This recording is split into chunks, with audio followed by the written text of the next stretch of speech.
susipažinimas, bendravimo poreikis, pasaulio tyrinėjimas, žaidimų, aplinka lavinanti vaizduotę ir saugumas. Iš tikrųjų, paėmus šį žaislą į rankas, kolegė gali jums jį parodyti, jūs pajausite, kad norite jo tarsi rūpintis, jį malonu liesti, jis yra šiltas, švelnus ir sukelia tam tikrus prisiminimus. Tai žinoma, negalime pamiršti konkurentų. Žaislų rinkoje jų yra tikrai daug, tai yra populiariausi animacinių filmų personažai, pradedanti Lietuvos žaislų rinką, Kinijos žaislų rinką ir užsienio šalių žaislų rinką. Tačiau mes esame įsitikinę, kad Tingulingu yra savo vartotoją ir savo rinką.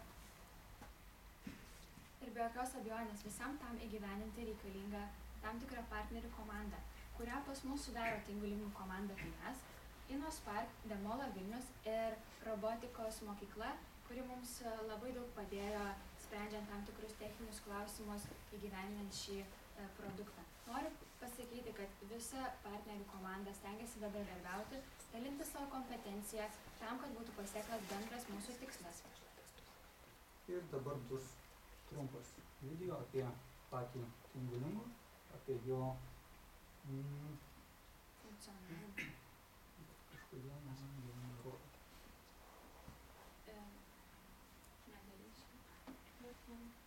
Dabar kuriam ekrane rodo.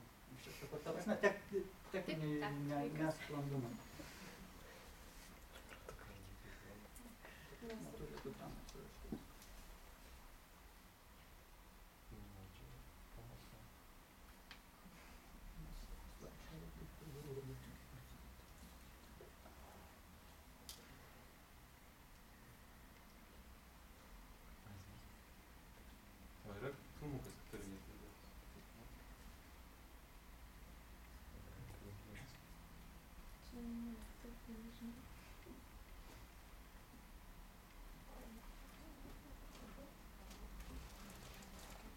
Taigi, Tingulingų įjungus, jis skleidžia garsą, tai keičia spalvą, kad galima būtų suprasti, kada jis įjungas. Taip pat, kai stovi kurį laiką, ta prasme, nejudinamas, tai jis užmiega, tai jis signalizuoja, kad po kurio laiko jis įsijungs.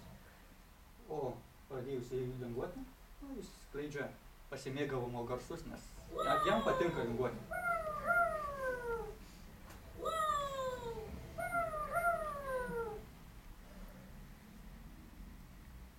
Na, o nustojus jam ir suplojus rankom, jis reaguoja į tos suplojimus. O staigiai jį pakėlus į viršų, jis nustemba. Ir kalbant žaislą, jį laikant rankose, jis pritaria. Ir Tingulingų visiškai nemėgsta purto. Taigi, apibendrinant mūsų visą šį pristatymą, norim, kad ne tik mes, bet ir jūs žinotumėt, kaip būtų galima apibūdinti Tingulingų.